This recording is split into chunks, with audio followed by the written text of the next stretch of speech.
د روانې اونۍ په ترڅ کې دا دویم ځل دی چې د مدني ټولنې غړي له حکومته غواړي چې انتقالي عدالت باید په عادلانه ډول تامین کړي او جنایتکارانو ته سزا ورکړي. د انتقالي عدالت د همغږۍ ډلې د قربانیانو کورنۍ او د مدني ټولنو غړیو د چهارشنبې په ورځ په کابل کې د بشري حقوقو د نړیوالې ورځې په مناسبت غونډه کې له افغان حکومت څخه وغوښتل چې د جګړو له قربانیانو سره مرسته وکړي. د جګړې د قربانیانو د کورنۍ یوې غړي په رسو یاري له افغان حکومت څخه وغوښتل ترڅو جنایتکاران محاکمه او د قربانیانو قبرونه مشخص کړي. اولین خواستیم از دولت گزارشی ترتیب لومړنۍ غوښتنه مې له دولت څخه دا ده چې د منازعې د ترسیم راپور چې د بشري حقوقو د خپلواک کمیسیون لخوا وړاندې شوی و عملي کړي او جنایتکاران محاکمه کړي.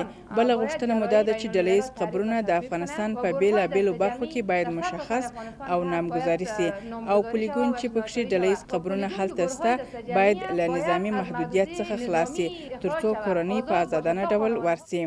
پولیګون د کابل په پلچرخي سیمه کې هغه ځای دی چې ویل کېږي یو زیات شمېر بېګناه وګړي هلته په ډله ییز ډول وژل شوي. دا په داسې حال کې ده چې پر پخواني افغان ولسمشر یو انتقاد دا و چې تر ډیره د بشري حقوقو ناقضین په مهمو دولتي پوسټونو ګمارلي. په عین حال کې د افغانستان د عدلي وزارت چارواکي هم مني چې بشري حقونه څه ډول چې باید پلي شوي وای نه دی رعایت شوی. د دې وزارت سرپرست سید یوسف حلیم د چهارشنبې په ورځ په کابل کې وویل چې د بشري حقوقو د تامین لپاره په دې هیواد کې هڅې دوام لري.